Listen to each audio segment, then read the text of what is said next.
stuck in ISLPR writing, you're getting 3 plus. I know this is something which is happening for most of the candidates who are appearing in ISLPR exam. I understand that. So this video is definitely for you. So watch this video till the end. Hi guys, I am Himsi from the desk of English Wise. So let me aware you people why you all get stuck in 3 plus in ISLPR writing. I'll try to cover at least one or two parameters on the basis of what ISLPR people are judging you on. Right. And I'll be surely making the next part of it as well. So just to inform you people, if you want online coaching or even offline coaching for ISLPR exam, we definitely do provide that. And we will be giving you the contact number and the details in the description box for sure.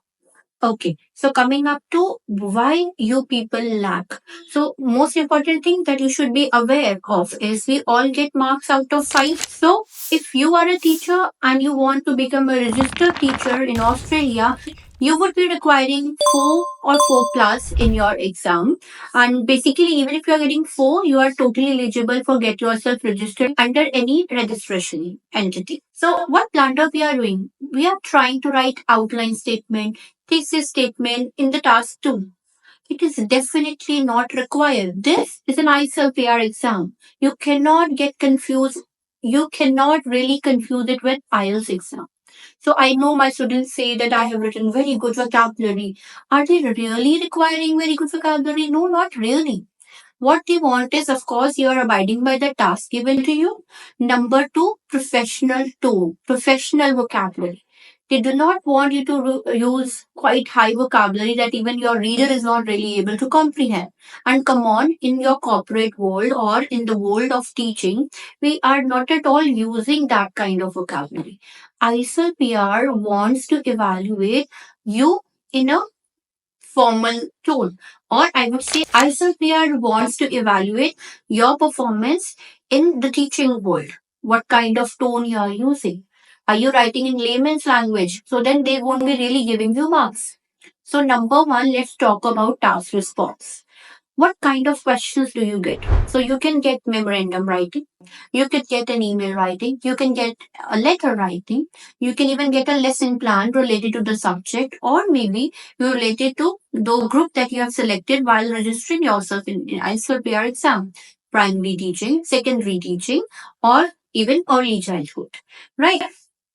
So if you're getting memorandum, if you're getting email, if you're getting letter, so you could ask me that, Himzi, like if I talk about email writing, everybody is aware of how to write an email. So then, students come to me and ask me what is the structure of an email? What is the structure of memorandum writing? You people need to understand when it comes to memorandum, it comes to email writing, it comes to notice writing, every school is going to definitely has its own format. So we have to basically focus on the task given to us. What is the subject matter? What problem have they given us that we have to really solve? So that content matters, not the structure of that particular. There is no marks for structure, but yes, definitely there are marks for the content really has. Okay, if they are asking, let's say, for example, your situation says you need to write an email to the principal of your school telling him that you want a new developmental program to be implemented in your school. Full stop. And then they give you, and then the question says, write about its implementation, how you implemented it, and what was the outcome. Now, what student does is he will entirely, bend his essay towards like requesting his principal for implementing the new program and the benefits of it. This is not what they require. So this implementation or the request should be your one body paragraph. The rest of the body paragraphs in an email should be dependent upon the rest two questions asked. But we fail to write that because all we would are we focusing on, we are focusing on what is the content and they want a new policy to be implemented. Rest everything we forget. Okay, and remember another mistake that people do. They keep on writing, like let's say introductory paragraph, and then they'll be writing everything in another one body paragraph. You need to understand that for any topic that you are changing in that email, you have to create a new body paragraph for the same. After that comes the another parameter that they are talking about, that is tone. If you check ISL PR website, you will find all these parameters, right? So the second one is the tone, professional tone that they require. What is professional tone?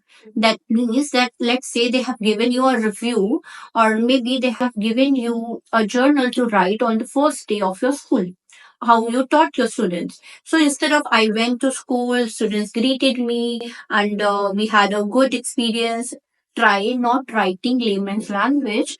Try maintaining a professional tone, like as if, what if if the principal of that school has called you up and asked you about your day. You're not going to use such kind of sentences. Yes, sir. Hi. Today I come here and I enjoyed the day. Student did this, student did that. No, you're going to concisely speak that. Same way, you have to concisely write everything. When I talk about professional tone, I'm looking forward to more of complex sentences where you have written things concisely, equally putting lights on each and every detail that they want from you, right? This is what is required. And in our next video for the writing part 2, I will be explaining you in detail what are the other factors that they require from you in terms of ISL PR. So when students get starting 3 plus, basically they have written according to IELTS exam. Like if it's an argumentative essay or it's a debate, or even if it's not a debate, you people are writing thesis statement, you are writing an outline statement, you are writing paraphrasing statement. We do not require. Another blunder that students do, what they do is, if the question is asking you that you have to write your experience, how you implement it. So what they are doing is they're writing the essay or the task in general form, which is what they don't require. If it's clearly mentioned in the question that they want your experience, what how you have implemented it, so your essay should reflect that.